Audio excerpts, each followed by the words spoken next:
French women would get a raw deal from President Emmanuel Macron's pension reform, say demonstrators.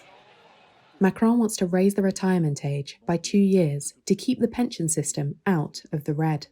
He has offered a guaranteed minimum pension equivalent to $1,300 per month after working a complete full-time career. But nurse Maryse Lopez says the move leaves women at a distinct disadvantage as they take longer parental leave and work part-time more often than men.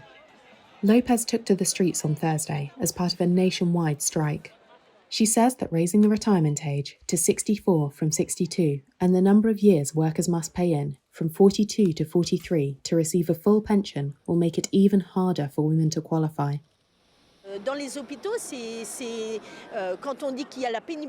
In hospitals, when we say that the strenuousness of the job must be recognized, yes, and for women, it's even more difficult because some have switched to part-time work to take care of their children or other things with a career that's a bit broken up, so some of them end up with pensions that will be really ridiculous.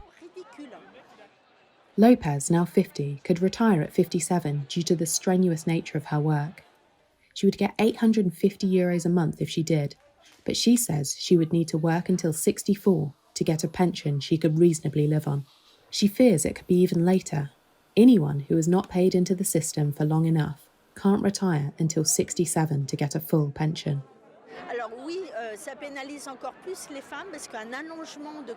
The pension reforms penalize women even more because a 2-year extension would mean we will leave with even lower pensions, while many of us in the hospitals are finding it difficult to continue our jobs for a long time because it is too backbreaking. Whether for health aides, nurses, or even for those in other services like administration, that's impossible pressure.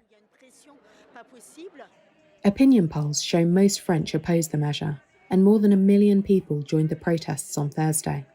French women's pensions are already 40% lower than men's, according to government data. The government has said the reform will allow the parental leave of 3,000 more women every year to be taken into account for their pension contributions,